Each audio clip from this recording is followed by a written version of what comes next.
El mundo va a tener un nuevo sistema monetario en esta década. Vamos a experimentar esta enorme crisis deflacionaria mundial y la gente va a perder la confianza en la divisa y a lo que se vuelve una y otra vez en la historia durante los últimos 5.000 años en realidad es el oro y la plata. Estamos entrando en un periodo de crisis financiera que será la más grande conocida hasta ahora. La transferencia de riqueza que tendrá lugar en esta década es la mayor transferencia de riqueza de la historia. La riqueza no se destruye, es simplemente transferida, y eso significa que en el lado opuesto de cada crisis hay una oportunidad. Las buenas noticias es que todo lo que necesitas hacer para transformar esta crisis en tu oportunidad es educarte. Creo que la mejor inversión que puedes hacer en tu vida es tu propia educación. Educarse en la historia del dinero, educarse en las finanzas, educarse en cómo funciona la economía global, educarse en cómo todos estos, los banqueros centrales, la bolsa, cómo te pueden engañar, cómo pueden timarte. Si aprendes lo que está pasando y cómo funciona el mundo financiero, te puedes posicionar en el extremo correcto de esta transferencia de riqueza. Winston Churchill dijo una vez que cuanto más hacia atrás mires en el tiempo, más verás el futuro. Este programa consiste en crearte tu propia bola de cristal, ser capaz de asomarse al futuro, ser capaz de cambiar esta crisis, la mayor de la historia de la humanidad, en tu gran oportunidad.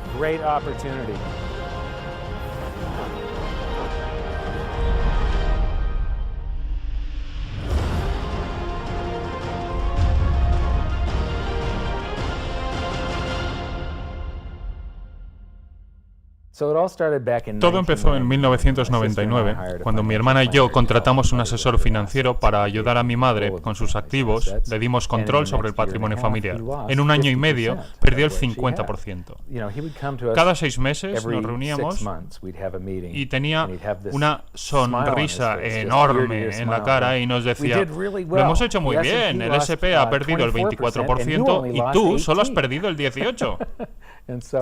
Así que lo despedí.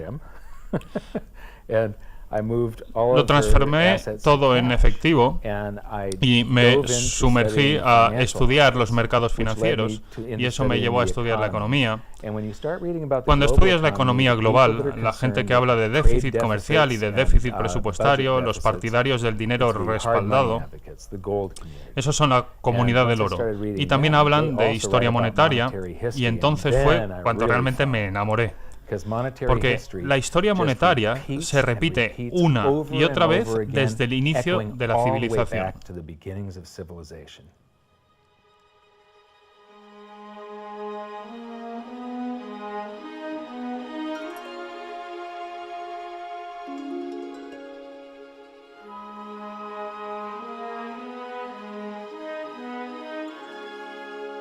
Gold and silver have been the predominant currencies for about 5,000 years.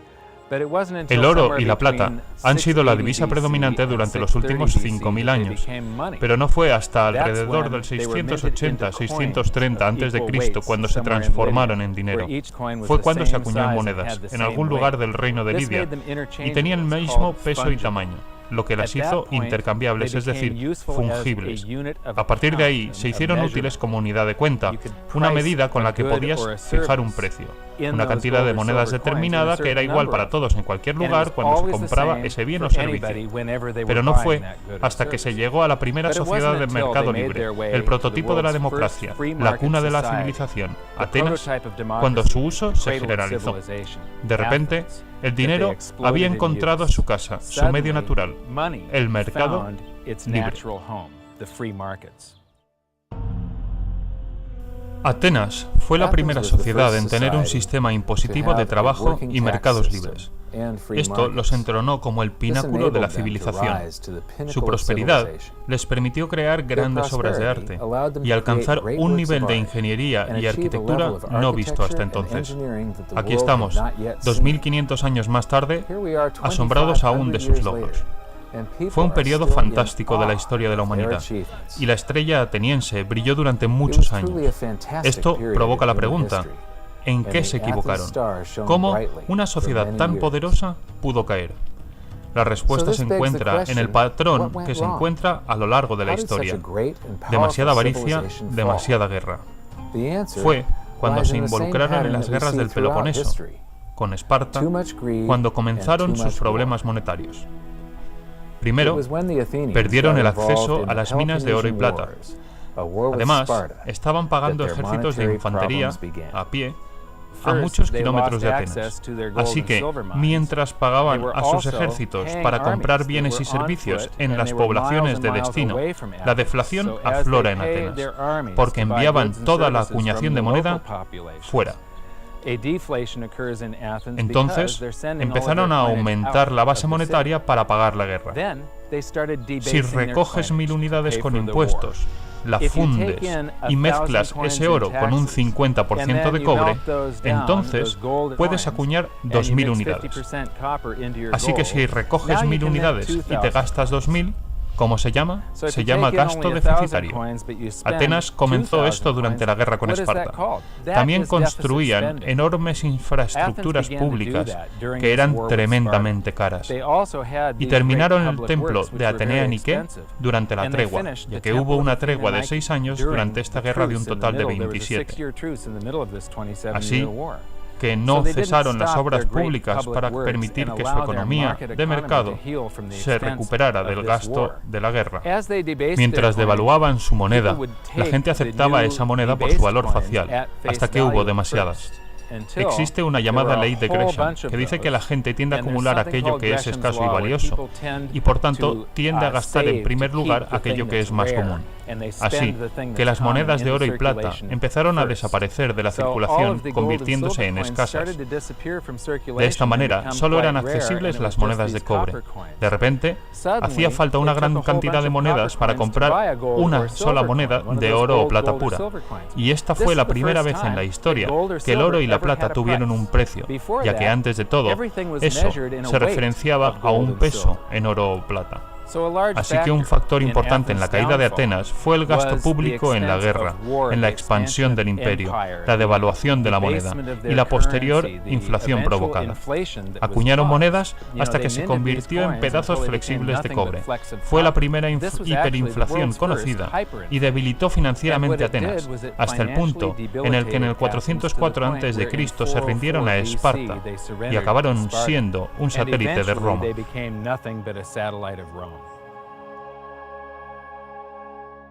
Lo que me maravilla es cómo la historia se repite y se repite y se repite y nunca aprendemos de nuestros errores estúpidos. Repetimos esos errores una y otra vez. Hoy estamos haciendo lo mismo que los atenienses, lo que provocó la pérdida de su cultura. Estamos devaluando de la misma manera, manteniendo el mismo gasto público y por las mismas razones, por la guerra y por las grandes obras públicas.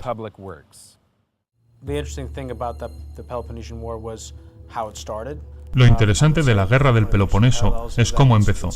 Diría que uno de los paralelismos es que empezó con Atenas en su apogeo y un nivel de arrogancia que les llevó a apuntar hacia Roma. Quizás pensarán que eran superiores, que no cometían errores, que ellos sí sabían sacrificarse y acabaron destruyendo su sociedad. Es un camino que hemos empezado nosotros, totalmente. Hay una obra escrita, después de las guerras del Peloponeso, sobre la inutilidad de la moneda de cobre que estaba siendo acuñada en la época. Así que se pasó del oro y la plata, de dinero de gran valor, a una divisa con un valor facial, y creo que es el primer ejemplo que puedo encontrar en la historia en el que la guerra y las obras públicas se financiaban mediante el déficit público. What you've just seen is the first recorded example of one of the most predictable hidden secrets of money. Lo que acaban de ver es el primer ejemplo predecible de los secretos del dinero. Las 7 etapas del imperio son un proceso que se repite en la historia hasta hoy, y es básicamente el péndulo social, que va desde el dinero de calidad a divisa de cantidad, y luego de nuevo a dinero de calidad. Siempre tiene 7 etapas y siempre acaba con el oro expulsando a las divisas devaluadas, y funciona así. Etapa 1. Un país empieza con dinero de calidad, que son oro o plata o divisa respaldada por oro o plata. Etapa 2. Conforme se desarrolla económica y socialmente, el Estado empieza a tener cargas económicas, añadiendo capas de obra y gasto público. Etapa 3. Conforme crece su influencia económica, crece también su influencia política y aumenta los gastos para financiar un ejército cada vez más grande. Etapa 4. Pone a trabajar a su ejército y el gasto se dispara. Etapa 5. Para financiar la guerra, roba el patrimonio de sus ciudadanos mediante la devaluación de la moneda, con metales básicos o transformando el dinero en divisa sin límites de producción. Etapa 6.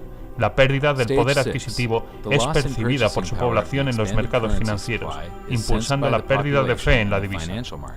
Y etapa 7. Hay una retirada desde la divisa hacia los metales nobles y activos tangibles. La divisa colapsa y el oro y la plata suben de precio hasta que se iguala la cantidad de divisa que se creó. Este proceso transfiere la riqueza a aquellos que han previsto la debacle y se han posicionado antes en dinero sólido, en dinero respaldado por oro o por plata.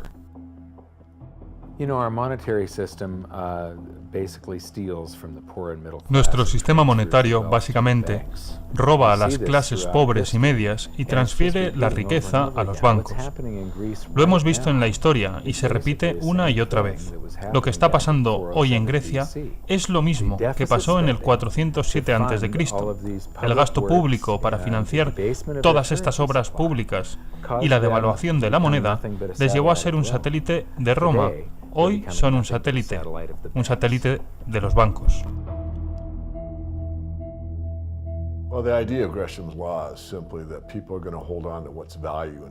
La idea central de la ley de Gresham es que la gente va a acumular aquello que es valioso y se va a gastar aquello que es menos valioso. Hace mucho, cuando era joven, alrededor de mis 11 años, fue cuando pasamos de un sistema respaldado por plata a un sistema fiduciario puro. La gente decía que la plata no era ya lo mismo que antes, no le dedicaban mucho tiempo tampoco a pensar en esto. Así que en 1965, el presidente Johnson dijo que la plata era demasiado valiosa para acuñar monedas y que había que poner en circulación esos sustitutivos de cobre-níquel, monedas de níquel bañadas en cobre, y el metal era mucho menos valioso que la plata. Entendí, como niño, lo que muy pocos adultos eran capaces de ver, pero tan solo hace falta esos pocos para que la ley de Gresham actúe, y muy pronto las monedas dejaron de circular. Es muy interesante, en realidad, conociendo algo de historia monetaria, que siempre las monedas que se acuñen tengan que parecerse al oro o la plata. Muchas son muy curiosas. Algunas son imitación de plata en el interior, oro en el exterior, sin valor ninguno. El metal ese no tiene valor. Pero es algo a nivel subconsciente. ¿Por qué imitarían el color del oro y la plata? Hay algo en la especie humana que parece que sea un conocimiento adquirido, algo que te hace pensar que el oro y la plata tienen valor. Así que si miras en el bolsillo y ves algo del color del oro o de la plata, enseguida te da una sensación de bienestar, una sensación de emoción. ¡Oh! Pero en realidad, si te paras a pensarlo, en esas monedas no hay valor ninguno.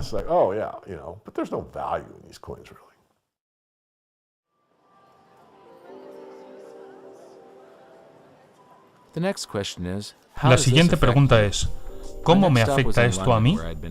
Mi siguiente parada era en Londres, donde se me pidió que diera una charla a un grupo de empresarios. Querían entender las razones de la subida del oro en los últimos tiempos, y les comenté que para entender el oro hay que entender la historia monetaria. Cuando ves de dónde venimos, puedes ver más claras cómo son las 7 etapas de un imperio y cómo se están desarrollando ahora mismo. No nos permitieron grabar sus caras, pero sí grabar mi ponencia. Aquí está, los últimos 140 años de historia monetaria condensada en 10 minutos. Tened presentes las 7 etapas del imperio, a ver si sois capaces de observar las señales. Todo el mundo cree que el dólar es tan bueno como el oro, y en realidad no lo ha sido desde 1971. Estos son los sistemas monetarios del mundo, desde 1873, cuando Alemania se regía por el patrón oro clásico, donde cada unidad de divisa estaba respaldada por una cantidad equivalente en oro guardado en la tesorería. En los Estados Unidos, por ejemplo, un billete de $20 equivalía a una pieza de oro de $20 guardada en las cámaras.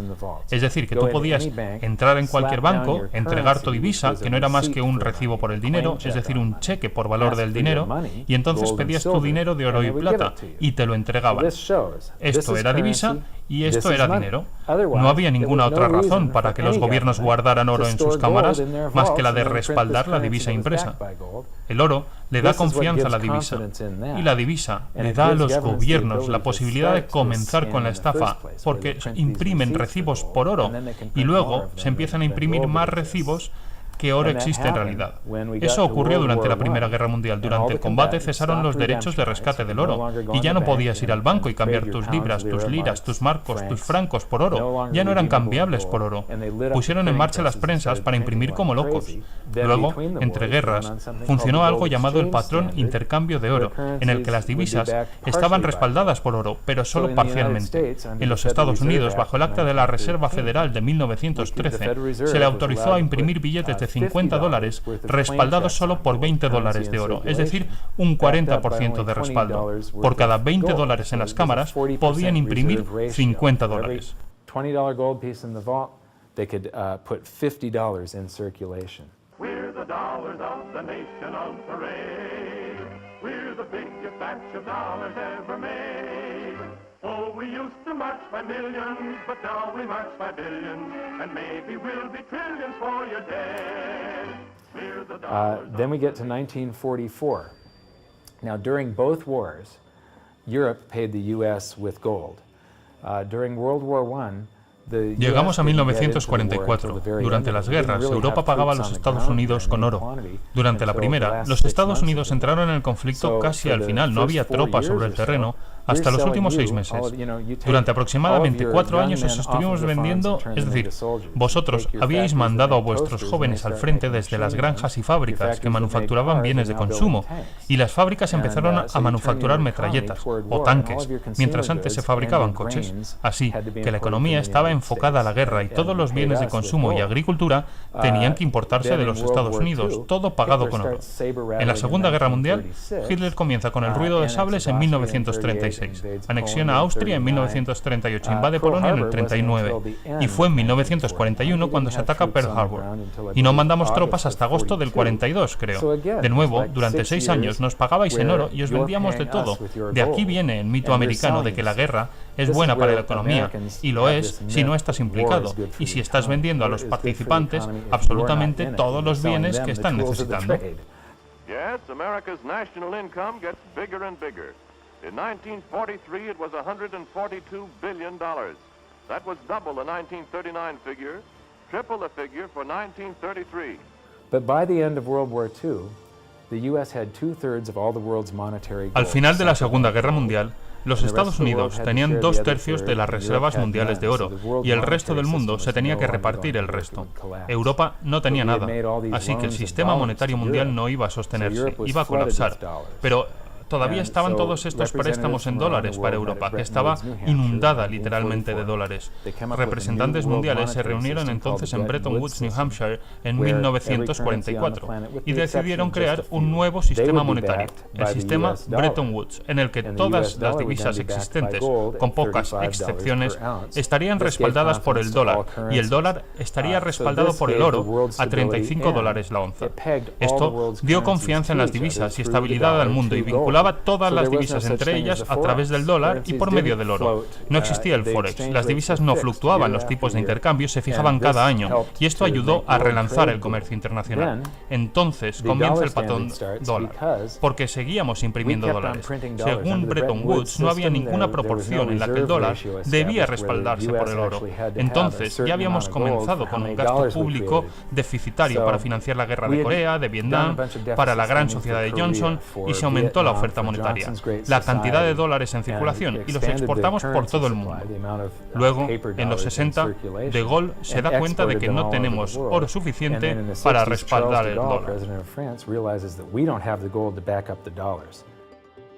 Le fait que beaucoup d'États acceptent par principe des dollars au même titre que de l'or entraîne les Américains à s'endetter et à s'endetter gratuitement vis-à-vis de l'étranger, car ce qu'ils lui doivent, ils le lui payent avec des dollars qu'il ne tient qu'à eux d'émettre.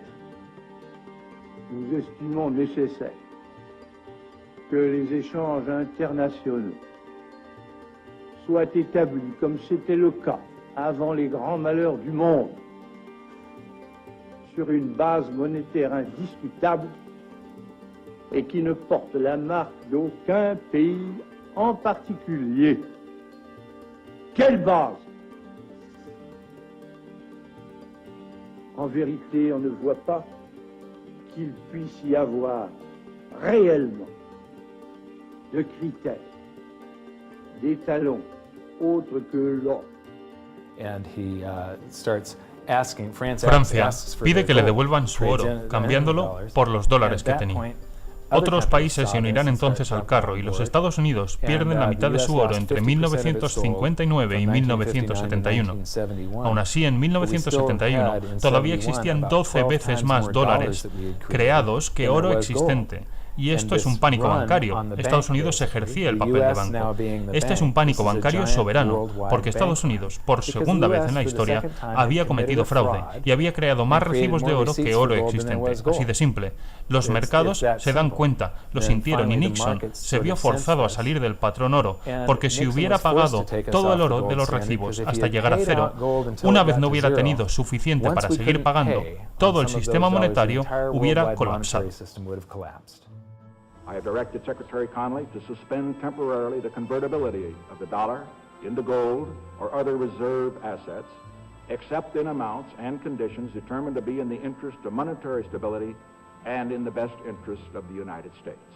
In full cooperation with the International Monetary Fund and those who trade with us, we will press for the necessary reforms to set up an urgently needed new international monetary system. El 15 de agosto de 1971, todas las divisas del mundo se convierten en divisas fiduciarias. No sé por qué el resto de países no le colgaron, la verdad, pero no lo hicieron, solamente le siguieron la corriente. To our friends abroad, I give this assurance. The United States has always been and will continue to be a forward-looking and trustworthy trading partner. Ha habido miles y miles y miles de divisas fiduciarias en la historia y no ha sobrevivido ninguna. El porcentaje de fallo es del 100%. Hemos comenzado este experimento en el que todas las divisas del mundo son fiduciarias a la vez desde 1971. Pero lo que tenemos cada 30 o 40 años es un sistema monetario distinto. Mira, 30 años, 28 años y 39 de momento. Así que, ¿ahora qué? El mundo va a tener un nuevo sistema monetario en esta década. Vamos a experimentar esta enorme crisis deflacionaria en todo el mundo. El mundo terminará aceptando un nuevo sistema monetario internacional, muy probablemente, después de que los gobiernos hayan intentado imprimir una salida y provocar hiperinflación, y la gente perderá confianza en la divisa. ¿Dónde acaba la gente buscando refugio a lo largo de la historia una y otra vez durante los últimos 5.000 años? Siempre acaban en el oro y la plata. En un mundo de divisas flotantes, que es lo que son todas las divisas hoy en día, todas se mecen arriba y abajo entre ellas, pero todas se hunden respecto al oro. Esto incluye al dólar, el euro, la libra, todas. Seguirán perdiendo valor, seguirán perdiendo poder adquisitivo. No creo que haya manera de evitar lo que se nos viene encima. No tiene arreglo ya. Puedes esperar a que te pase por encima o intentar beneficiarte. Yo quiero asegurarme de que no son solo unos cuantos grandes inversores en el mundo quienes acaban teniéndolo todo. Espero que haya cuantos más pequeños inversores mejor, porque eso es lo que hace funcionar a la sociedad. Una gran distribución entre la clase media y el pequeño inversor.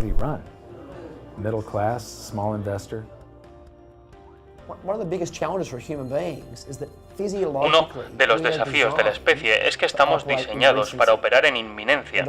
Esto está literalmente en mis entrañas. Cuando estoy en la selva, o bien estoy buscando algo de comer o asegurándome de que no soy comida. Eso se traslada al mundo moderno, en que solo pensamos en lo que está frente a nosotros, en la inmediatez. Pensamos que la semana pasada es hace mucho tiempo. En el mundo YouTube, Facebook, mensajes instantáneos, pensamos que 3 segundos es mucho tiempo. ¿Te llegó el correo ya lo has colgado? La realidad es que si observas la historia, no una semana, ni un mes, ni un año, quiero decir décadas, quiero decir 100 años, quiero decir 200 años o más que eso, puedes empezar a ver patrones. Puedes ver que algo ocurre porque la historia se repite y hay una tendencia y hay unos movimientos de los que puedes aprender. Tienes de verdad que dejar atrás tus instintos humanos para observar la historia, porque nos centramos en el ahora, porque eso es comer o ser comido. Hay que ir más allá y no centrarse en el aquí y ahora. Hay que aprender eso tan poderoso que es lo que pasó, porque eso te puede mostrar patrones y dar indicaciones sobre qué es lo que puede ocurrir en el futuro.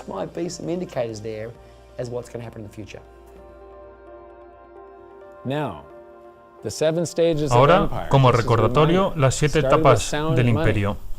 Se empieza con un dinero sólido, respaldado, se continúa añadiendo capas de gasto público y programas sociales, se desarrolla un ejército fuerte, se comienza a dar uso a ese ejército, para pagar la guerra se aumenta la base monetaria.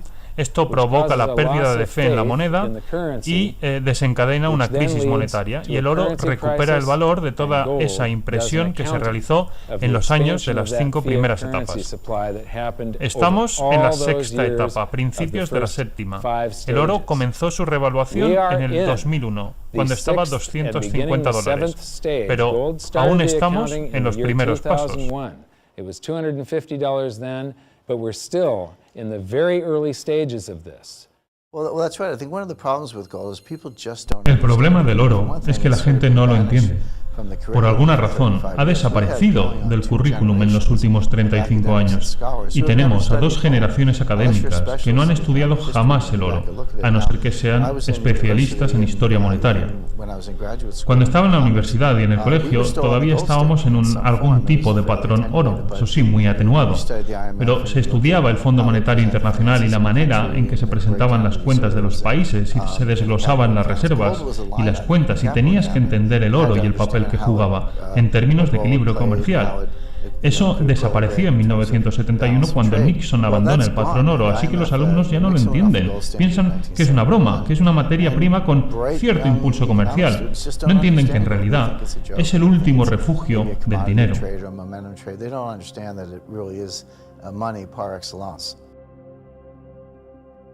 Hemos aprendido que el dinero se creó aproximadamente en el 630 a.C., cuando se convirtió en fungible. Fueron los mercados libres y el dinero respaldado lo que ayudó a la prosperidad ateniense, pero la devaluación de la divisa para financiar el déficit público de guerras y obras públicas jugaron un importante papel en su caída. Durante los últimos 140 años hemos devaluado nuestras divisas hasta el punto en el que 2 generaciones de estudiantes ni siquiera entienden el oro. Hemos aprendido la ley de Gresham, que el dinero malo hace desaparecer al dinero bueno. En la historia reciente, cada 40 años más o menos, hemos visto un cambio en el sistema monetario y hemos visto que estamos en la 6ª de las 7 etapas del imperio. Suficiente para este capítulo. Acompáñenme en el siguiente, en el que trataremos sobre el caótico estado del patrón dólar americano y cómo puede afectarle sin importar su lugar de residencia. Cuando escribí mi libro, dije que estábamos entrando en un periodo en el que afrontaríamos la mayor transferencia de riqueza de la historia de la humanidad y, por tanto, es la mayor oportunidad en la historia de la humanidad. He convertido en mi misión ayudar a la mayor cantidad de gente posible a atravesar esta crisis y posicionarse en el lado bueno de esta transferencia. Acabo de terminar una ponencia llamada ¿Cómo se revelará la 7ª etapa?, donde detallo qué estoy haciendo personalmente para prepararme para distintos escenarios. Lo pueden ver en hiddensecretsofmoney.com como parte de la información gratuita. Así que mi desafío es que encuentren un ejemplo en la historia de una crisis provocada por demasiado gasto público y demasiada deuda y demasiada divisa que sea resuelta con más gasto público, más deuda y más impresión de divisa. Hasta entonces, buena suerte y nos vemos en la presentación de hiddensecretsofmoney.com. Gracias.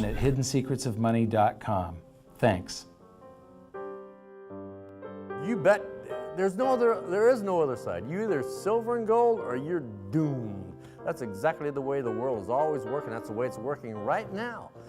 Turn on the television, watch with the price of gold. Look at the dollar going down, gold's going up, silver's going up.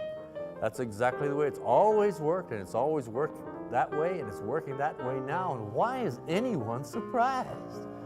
Why is anyone surprised? It's always worked like that. For the past 5,000 years. That's right, 5,000 years in a row, it's worked exactly that way. It's happening that way now, and ooh, wait a minute here. Weird, beyond weird. Mike Maloney's Hidden Secrets of Money is made possible by the clients of goldsilver.com. Your continued loyalty and support allows us to educate the public on how to both protect themselves and benefit in the turbulent times ahead. To all goldsilver.com customers, thank you. Hidden Secrets of Money would not be possible without you.